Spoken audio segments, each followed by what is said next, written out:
You got questions going out of your mind. Someone with answers now that's hard to find. Like the what and the why and the how stuff works, or just where to go to avoid all the jerks. She's Gear Abby, Gear Abby, Gear Abby, advice that doesn't suck. Gear Abby. Hello there, my outdoorsy friends, and welcome to Gear Abby, where we tackle the controversial, weird, obscure, and taboo topics that other outdoor podcasts refuse to touch. I'm Shawnté Salabert, an outdoor educator, writer, and former school social worker who's hiked, run, climbed, paddled, and adventured across the United States and beyond. And here on Gear Abby, I channel all that experience and more into answering your burning questions about our relationships with outdoor people, products, places, and pastimes.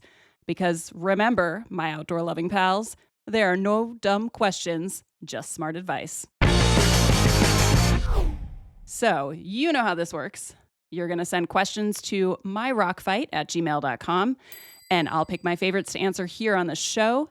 And joining me today, as always, my favorite, number one, partner in gear, the producer of Gear Abby, the creator of the Rock Fight Podcast Network, and our official question slinger, Colin True. Oh man, now I feel like I need like a WWE style, like some like fireworks going off, need my own theme song.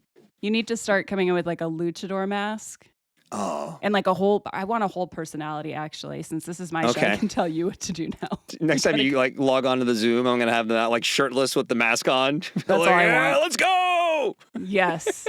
So this is great. This is your assignment for next week.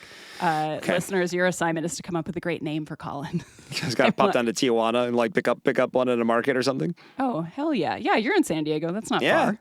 I probably don't have to go that far. I probably could just go like down to Old Town in San Diego. I was going to say, you find can one. just go to Old Town. Yeah, exactly. You can go get some enchiladas and then get a mask. I actually found the best piñata I've ever found down there. It wasn't because of what the piñata was, but it just had a vibe. And I gave it to a friend, and she still talks about the piñata to this day. That's amazing. Old Town does the perfect blend of, there's actually some really authentic, cool stuff there with the most amazing touristy crap you'll ever find anywhere else. So it's like, if you know where to go, there's some interesting things there. Oh, absolutely. And then you got those weird Victorian houses right next door up on that hill. Right? Oh, I love it. I'm a sucker for weird stuff like that. Me too. Give me an Atlas Obscura like any day. That's all I why want. you're Gear Abby. That's why. It's because I love the Obscura. But I also love the mundane or the weird or the silly or the straightforward, anything. So lob any question my way. And Colin, speaking of questions, you ready to kick this off today? Oh, I'm ready. This is a good one. First one's good. Born ready. Okay. First question today. Dear Gear Abby, I'm kind of obsessed with the idea of thru hiking, but right now I'm just in the dreaming phase. If you were going to start backpacking by thru hiking one of the big Triple Crown hikes, the Appalachian Trail, you taught me how to say that. I see you looking at me with a side eye when you say that. I also like that you almost called them the Triple Cow hikes, which would be exciting for me as a Wisconsinite. I'm going to edit that out. But the Triple Cow.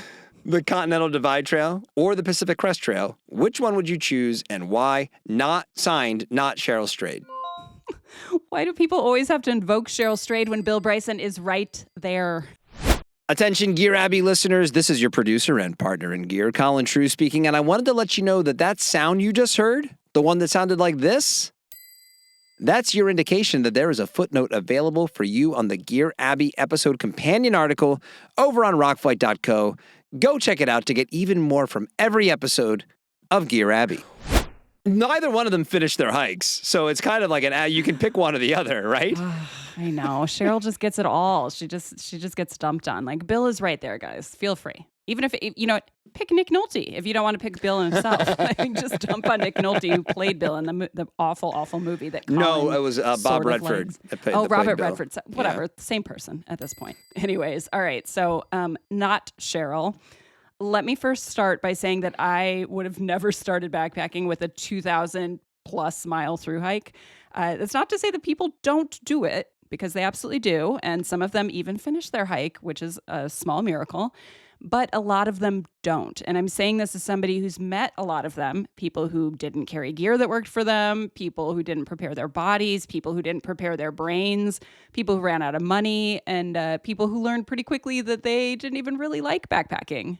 Whoopsie. So, maybe start a little smaller. I'd recommend maybe take a shorter trip close to home. Maybe starting with a 1 or 2 night shakeout is what I like to call it, as somebody who's maybe backpacked before, covering a short enough distance in an area that you or maybe them know. Just go with something vaguely familiar and start small, like bite off little pieces. And you get to see how your gear works. You get a feel for what it's like to haul around a pack and see if you even enjoy this whole business of backpacking, because you know what? A lot of people really don't.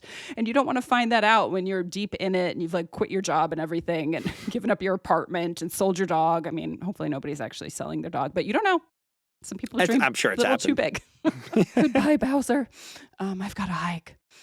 But so I'd say if you are committed to just raw dogging it, trial by fire style, out there, you could ease in with the Appalachian Trail. Thank you for attempting to say it correctly, Colin.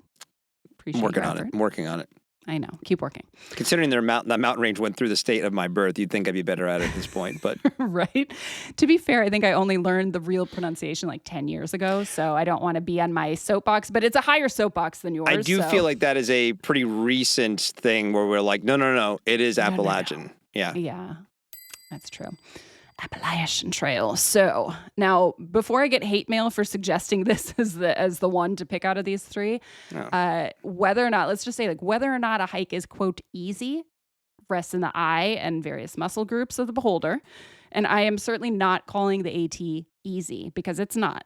But it does 3 things really, really well for beginners. Okay, so don't come for me. I mean, come if you want to. myrockfight@gmail.com. You know where to find me. But here's why I'd say this is the one I'd go for. So first of all, you cross a butt ton of roads and pass through a butt ton of towns. And yes, those are official measurements. And that gives you pretty much constant opportunity to bail, throw away your boots, pick up a much more reasonable hobby. Second, you are generally surrounded by a butt ton of people. And personally, that's my idea of living hell on a through hike, but it does mean that you have a lot of folks to possibly hike with, talk with, bounce ideas off of, and learn from. And they can maybe comfort you in those nights where you're questioning your sanity. And finally, while the entire trail is basically a walking roller coaster of just up and down, up and down, up and down, the AT does not have those 5-figure elevations of the PCT and the CDT that create altitude issues for hikers. So, I mean, its highest point is Clingman's Dome in the Smokies, and that's about 6,600 feet. By contrast, the PCT high point is Forester Pass, which is over 13,000 feet. So that's more than double. And the CDT's high point is a 14,000 foot peak, Gray's Peak. So as for me, though, if you're just asking me, like, if you were reborn tomorrow and wanted to start backpacking, which Triple Crown would you head for first? It's got to be the PCT. I mean, it's not just because I wrote a guiguebook that I am contracted. It is. I mean, I am contractually how do you even say contractually obligated to update it? It's like Appalachian. It is. That's my Appalachian. Contractually. When are you ever actually saying contractually? Right now, apparently. Right now, only on this podcast. Exactly. Do you ever see words like that where you're like, this is the first time I've ever said this word out loud? Oh, yeah. I don't actually know how it's said. Yeah, I've had to abandon words recording podcasts because I'm like, I just can't say this word today. And then the next day I could say it just fine, Yeah, because you wrote it down and then you're like, oh no, I must now speak it into existence. Yes. Oh man, well, I mean, for me though, I have to say the PCT, yes, I have spent the most time on that trail of all the 3, but I love that it's like this grab bag of desert and forest and alpine. It's relatively remote for most of it. And I love that feeling of kind of being along the spine of the West Coast. I mean, it was just, Pacific Crest Trail does insinuate that you are on the crest, although you do spend a lot of time in lower lying areas. I love that it does not have the long road walks and grizzly bears that the CDT has. So sorry, CDT. I got to go full PCT on this. But I will say I've seen people start that trail having never backpacked before and give up within the first 100 miles. So choose your battles wisely. All right, Colin. So I feel like we started off strong today, a topic close to my heart. What do you have next? The next question is, Dear Gear Abby, I have a confession. I pay to subscribe to Strava. My friends are over it, and I feel like kind of a loser. Is nobody using Strava anymore? Signed, Bike Loser. Wow. Okay. Yeah, please send your confessions to me. I would love to hear them, even if they're weird. Gear Abby is also a part-time priest. Yeah, I've got my confessional booth over here. It looks a lot like my living room. What is the Gear Abby equivalent of like 10 Hail Marys? I shall not bury my TP. I shall not bury my cotton kills. I'll work on it. It's probably You going to be just recite the leave no trace principles. There's 10 of them now, right? You said there was 7. There's 10 now, I'm right? gonna make there's 18. It just depends on the day. 75. Depends on your sin that you'll recommend the LNT principles you shall recite. This is great. I'm really stepping into this new role. This new role as preacher / teacher. I will be your preacher, teacher. Please don't sue us, whoever has the publishing on that. All right. George Michael, R.I.P. Well, yeah, I know. He was so great. I loved him as a kid. Big fan. Yeah. All right. Well, dear bike loser, I also have a confession. And that confession is that I paid for Strava for a year. And all I got from it was a feeling that A, I was not doing as much as other people were. B, I was slower than other people were. And C, I was making it really easy for would-be stalkers to find me. Were those feelings or were those accurate things that happened? Those were all accurate things, Colin. Including the stalkers? No, not in that way. I get them in other ways. Oh, good. Maybe from this podcast, who knows? I know. Just kidding, Mom. The Gear Abby Army is strong. They'll protect you. Oh, that's right. GA Army. All right. GA Army. I don't like that because, no, we got to work on that. I don't like the Army connotation. We'll vibe with it. We'll figure it out. We've got time. So now I will say I do not pay for it anymore. I'm a total Strava freeloader now. And I get these constant pleas on the app to all caps, please come back and give us your money. We miss you. We love you. We will die without you. So often that I'm considering not using the damn thing at all anymore. But let me ask you this, bike loser. Colin just thumbs upped me, by the way. You can't see that because this is not a visual podcast, or at least it isn't yet. So Colin, you're not a Strava user anymore, right? I paid for it and I deleted it. It's gone. I'm out. So they're not going to be a sponsor of the podcast, it sounds like. They are welcome to sponsor the podcast. Bring us back into the fold, guys. Win us over. Us, sponsor you. All of a sudden, Gear Abby changes her tune. Love Strava. Big fan. Yeah, don't be a bike loser. Sign up for Strava. No, all right. Well, let me ask you this, bike loser. I think you're being a little hard on yourself with that name, but why do you use Strava and what do you get out of it? Because that's all that matters when you're trying to quantify paying for and or just using any particular app or a piece of gear. If you get giddy because you enjoy watching your annihilation of the leaderboards on your favorite local segment, get at it, bro. If you find it useful to have access to the full suite of data that's available to subscribers, keep forking over that cash. If you want to be able to create and follow your own routes in the app, give up that credit card info.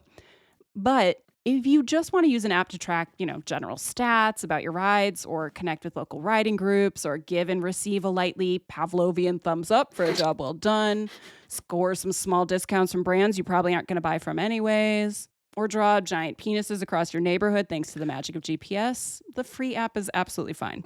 That's the last one's the real reason. Last one is the real reason. I'm going to work on this. This is my goal is by the end of 2025 to be able to cat draw holes and digital dicks. Listen to Gear Abby. Wow. This is my mom just turned it off right now. Sorry, Mom. She's probably laughing. She's laughing.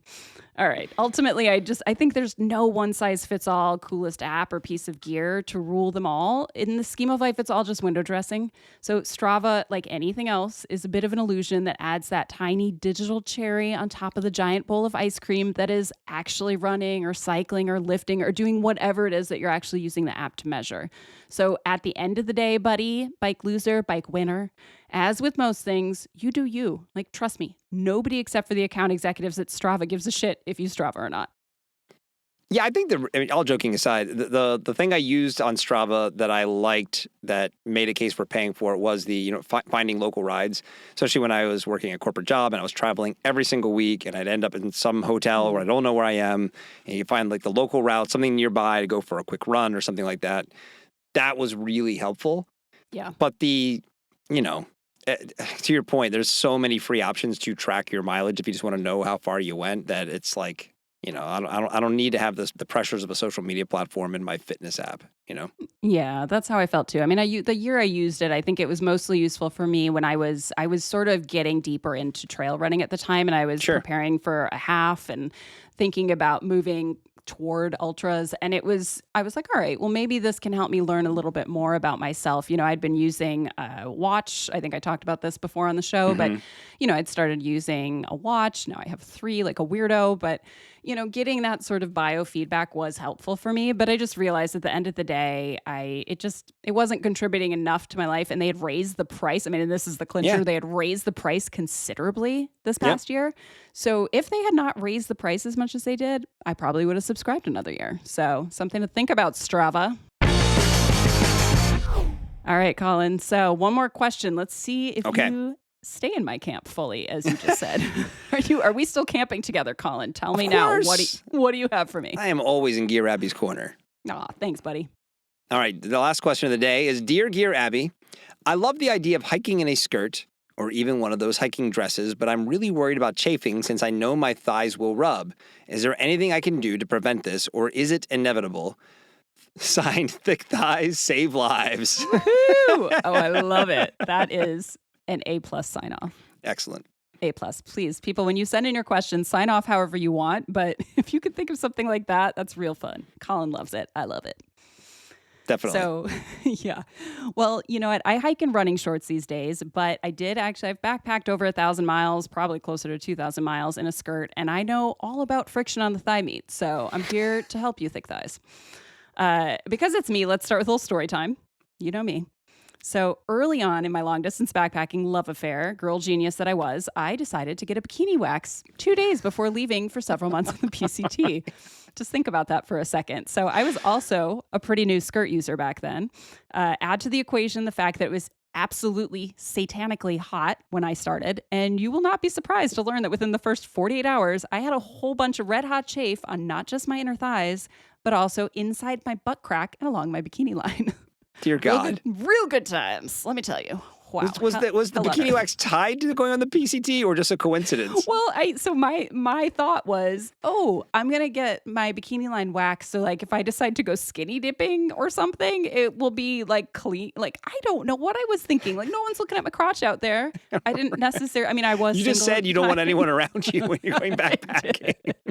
I did. But there's always, like, now I'm not single anymore. But when I was single, I would always be like, maybe I'll meet my person out here. Maybe, yeah. Who knows who I'm going to come across at the swimming hole. I got to make sure all my errant pubes are shorn. Even though that's the one community that would probably not care at all about errant pubes, right? My armpit hair was like down to my calves by the end of that hike. But okay, no, that is an interesting. What is happening there? Like, why was one short okay and the other short not okay? I have no idea. But I was very new to all of this. It was a weird time for me, Colin. I was doing a lot of learning. Oh boy. But yeah, I basically. Right. Well, let's get back to your red hot chafe and your butt crack. Ooh, who wouldn't want that? This is an all-timer already. Oh my God. Well, I basically had to spend a week hiking bow-legged and totally commando. Oh my God. Which was great for airflow, let it be known, but very bad for, I don't know, sitting cross-legged on the ground and eating lunch with other hikers. I just spent a week like uncomfortably sideways on my knees. It was bad. Like, hey, you ever see Basic Instinct? Do you want to be terrified on the trail? I got some nightmare fuel for you right here. But the bikini line is so tight. Nice job. Really, yeah, it looks angry around it, but great V you got going on there. Yeah. So what happened? Oh my God. Basically, I broke every cardinal rule of chafe avoidance. I ripped out a bunch of body hair in a sensitive area right before hiking in high temps when I knew I was going to sweat like a banshee. Coupled with the fact that I decided to just raw dog it and not pre-treat my skin in any areas that I knew would rub. I also think that's the second time I've said raw dog on today's I was episode. just about to comment that's the second time. I'm not sorry. Yeah.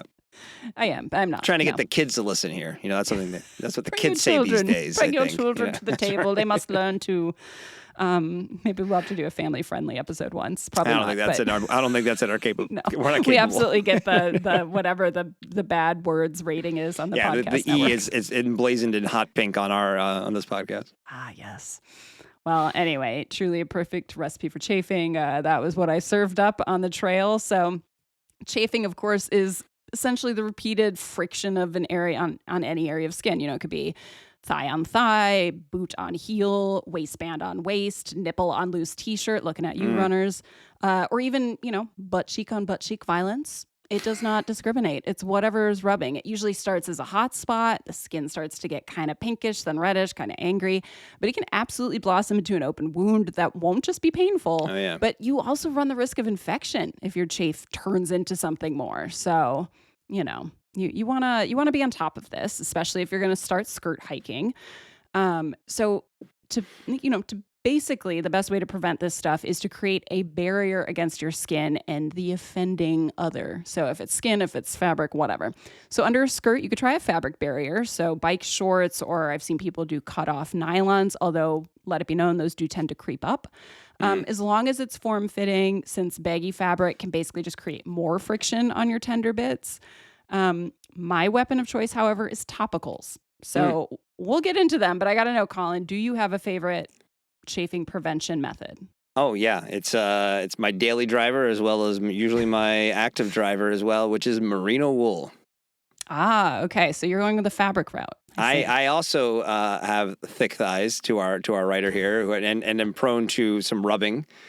Sometimes you don't know when it's going to strike. Yeah, sometimes it just creeps up on you. I did a 50-mile ultra marathon, and this was the last ultra I did, and I was pretty tuned in about what I should wear, how I was doing it, ran in everything that I trained in, and for whatever reason, it was just a little bit more humid that day.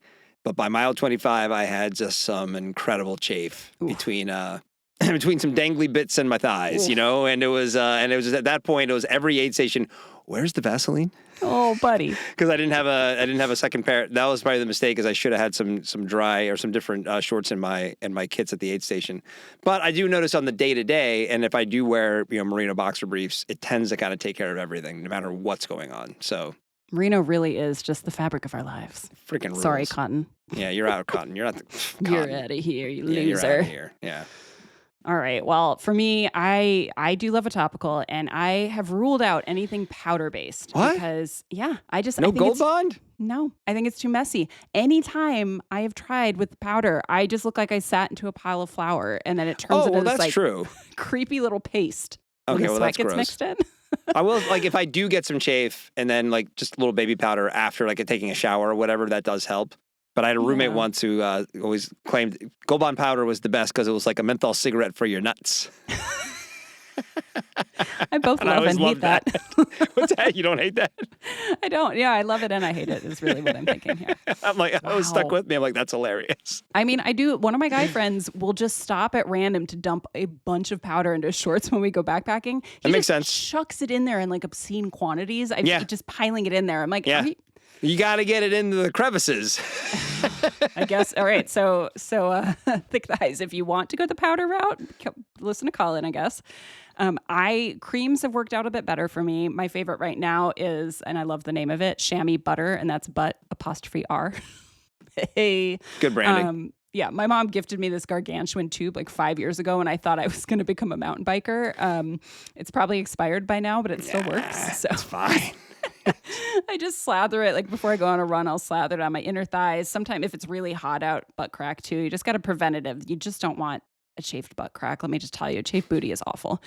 But if we're talking about larger body parts, or if I'm going on a backpacking trip and I don't want to bring messy stuff, I like Body Glide. Body Glide's great. Yeah, it's great. Yeah. It kind of looks like a little stick of deodorant. You could get it in a large or small size. I take a small one when I travel, and it's hot outside. I'm going to New York this summer a couple times. I'm going to bring Body Glide, and it's great for wearing skirts in the hot weather. So, I mean, they sell, I'm sure you've seen this, they sell a women's version that is, of course, pink, that contains some extra emollients, but honestly, it just feels like bullshit. Yeah. Just make the same thing. Who gives a shit? We don't need pink it and trinket when it comes to freaking chafing prevention. Yeah. So the regular formula works just fine for me. I carry a small one. No, it doesn't. Trips. Actually, you don't know. It's not women specific, Shawnté. Okay? It can't work for you. My lady thighs can't handle it. It's just too much Body Glide. Oh, it's just gonna you're just gonna slip and fall until it goes sliding down a hill like a penguin on a glacier. That's right. I can barely hike as it is. penguin on My a delicate glacier. sensibilities as a woman. Oh, I'm so offended by the blue Jesus body Christ. glide. Just- Can't use it. Give me a break. Love gendered body products. Seriously, of all things. Anyway, I got to put in a plug for one more product, Thick Thighs, and that is, chafing basically is also what causes blisters. So while we're talking about it, I carry on backpacking trips or long hikes, I'll carry a little jar of something called trail toes or a small tube of Aquaphor, and they're pretty much the same thing. So I'll just slather it on my feet before I start in the morning, and then I usually reapply in the afternoon. Sometimes I'll even change out my socks, kind of like what Colin was talking about. If you've been sweating through your fabrics, they're going to cause extra chafing. And honestly, it's cheaper than all of the specific foot stuff that's out there being marketed to you that you can get at a CVS. Like, just carry the Aquaphor. It's fine. I mean, Carmex, I've tried Carmex too, and it works. It's a similar concept. You got the petroleum Would you jelly get in a Toyota, a Honda? What did you get from Carmex? I got really stinky feet is what I got from Carmex. I didn't know they sold those. No, they absolutely, you smell like a they rotting your feet? corpse. You're buying other people's feet? Carmex. Carmex. Carmex. You smell like an absolute rotting corpse is taking Sounds taking great. root at your feet. It's Guess disgusting. they're not going to sponsor the pod either. Damn it. No, we're going for Aquaphor. Dream big, okay? Yeah, that's true. Yeah, down Carmex. I mean, it works. It's the same concept. Just it's like eating Mountain House. You know you're going to smell something at the end of the day. That may not be good. Anyway, here's the thing, Thick Thighs. Just wear the skirt. Wear it. Grease up before you start hiking. Reapply the second you feel any friction coming on, and I promise your thigh meat will thank you. It's absolutely worth it. Wear something that you enjoy hiking in, that you're going to feel comfortable in. Know that you have a lot of options. If you try one thing, it doesn't work, keep trying, and enjoy the airflow. I honestly forgot that this question was about skirts. I thought it was about chafing and chafing. It is. Well, it's how to prevent chafing when you're wearing a skirt. But I really felt like if I'm going to answer this, we can answer it for all potential chafings because it's inner thighs, booty, bikini line, whatever. I mean, if your nips are chafing, a lot of people get chafed nipples when they run and stuff. Yeah. So, all of this Merino can be wool. prevented with merino wool. Colin No is chafing a with shill. merino wool. Just don't wear That's what I'm- cheap poly tees, then you will be fine. Cotton, cotton kills. Well, it's better on your nipples than poly. Even if it might kill you, but your nipples will feel great. All right, Colin. Yeah. I know that you and I would both probably continue to want to talk about my chafed butt crack, but I don't think so. I think the people want us to move on. All right, final question. Okay, final question for the third episode. Gear third Abby. episode. Third episode Wow. of Gear Abby. You're I'm jumping already ahead. in the future, man. I'm just going there. All right, here we go. Future's bright. Dear Gear Abby, I don't know if this will be relevant by the time you see this email, but I just saw that some guy had to go to court for cutting switchbacks in a national park. This seems sort of extreme if you ask me. What do you think? Signed, Bob. Just Bob. Just Bob. I like Bob. that. Bob. Bob. Huh. Well, you know what? Lucky for you, Bob. Colin and I have nothing better to do than to wait for listener mail. So Boring honestly, days around here, Bob. This is all we desire in this life is listener mail. So thank you. Perfect timing, squeezing this one in under the wire. Sorry I laughed at your name, Bob. Yeah, rude. Right. Could be Bobbert, Bobby, Robert. God, it'd be great to name your kid Bobbert. I would have so much respect for those parents. Babbert. All right. So moving forward with Bob's real serious question. For anybody who has no idea what our dearest friend Bob is talking about, Bobbert. Over a year ago, professional trail runner Michelino Sunseri set a speed record on the Grand Teton, making the round trip 2 hours, 50 minutes, 8 seconds, shaving a mere 3 minutes off the previous record. Infinitely faster than I could ever do it. But turns out that on his descent, he used a popular use trail known as the Old Climbers Trail, which cut a switchback on the official trail, which you can actually see on his GPS track from the run. So the folks over at fastestknowntime.com dethroned him. The National Park Service issued a citation, and then the whole thing led to Sunseri being charged and convicted of a misdemeanor last week, by a federal judge. And they are still determining whether he's going to be, banned from Grand Teton National Park and or fined for his indiscretion. So One important thing to know here, actually, I'm going to give you a couple important things, but Sunseri actually tried to work it out with the park over this past year before the case ever went to trial. So he argued that the use trail he took is a popular one, and that there just wasn't proper signage at the top. So he's going top bottom at that, he's returning at this point, that indicated it was closed by the park, or that he shouldn't take it. The Park Service said otherwise. He also offered, essentially, he conspired himself to do self-ordered community service to help create new signage or, otherwise kind of make it right. And you should know the Park Service eventually backed down on wanting this guy to go to court in the first place. But the feds were apparently out for sweet, sweet trail runner blood. But luckily, he doesn't have to go to jail. Yeah, I mean, yes, thankfully, right? There were some thoughts that he was going to have to go to jail for this. I thought that was bananas. Yeah. So, I mean, okay, my feelings here, yes, switchbacks are really important trail building tools that exist for a reason. I am somebody who's done trail work and trail maintenance, and let me tell you, it is hard as shit to go out there. I was actually talking to Agnes Van Zun from Eastern Sierra Conservation Corps the other day and reminiscing about the first time I did trail work, and we got like a quarter mile done, and I was like, that's all? Yeah, right. It takes so damn long to build and maintain trails, guys. Yes. But okay, so switchbacks are important. Cutting them does cause erosion. It doesn't just make it difficult for hikers going through those sections, but also, and cyclists and others, but it also uproots plants and, kind of further disturbs the habitat for animals, insects, microorganisms, the whole shebang. So yeah, spend the extra 10 seconds it takes you to walk the switchback or roll the switchback or however you're getting around that switchback. And, think about how nice it is that you aren't an earthworm trying to avoid having your underground housing network constantly trampled by lazy humans. But also, I think this trial was a colossal waste of time and resources. Like, huge. I think the best possible outcome would have been having this guy, a sponsored athlete, can contribute to trail mitigation, trail work, education, since the park was apparently trying to let that use trail kind of go back to a natural state. And use this platform for good. Make it a teachable moment, not just this example of judicial overreach. I mean, do the feds really think that no one's going to cut a switchback ever again because Michelino Sunseri made an error in judgment and became a national spectacle? I guarantee you, most people who are out hiking, casual users, are not even paying attention to this news. So right. It's not happening. But I mean, at the end of the day, I am personally always on the side of education over punitive action whenever possible, just as a general rule in life. I'm a big believer in the idea of restorative justice, transformative justice. That is kind of this idea of both repairing harm, but also changing the circumstances that lead to it in the first place. And I just think that's so much more powerful than just straight up punishing people for their misdeeds. Plus, I honestly think we have much bigger fish to fry than some speed freak cutting a switchback. I don't know, Colin. What do you think? I totally agree. I mean, I have to assume that it's because this was in a national park that it got so much attention, or that they decided to even pick this fight. Yeah.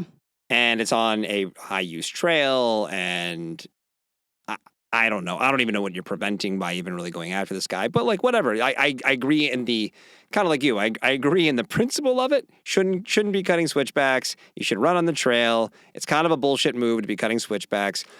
But the way the guy handled it, I think to your point, there's an upside there. There's good PR to be had there. It's going to make him make a PSA that you put on YouTube. I mean, there's a lot of sense of humor. At the more you know. Switchbacks. Yeah, the National Park Service has a great sense of humor if you follow them on Instagram. Oh yeah, have him out there with Smokey Bear, doing stuff.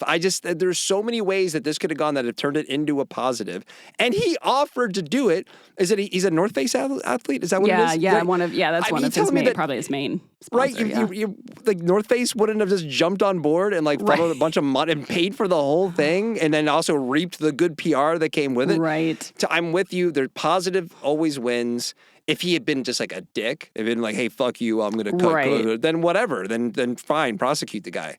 But this is just a fail across the board. And part of me feels like, is this representative of our current presidential administration who just wants to go after everybody? But this was going on well before that happened. Yep.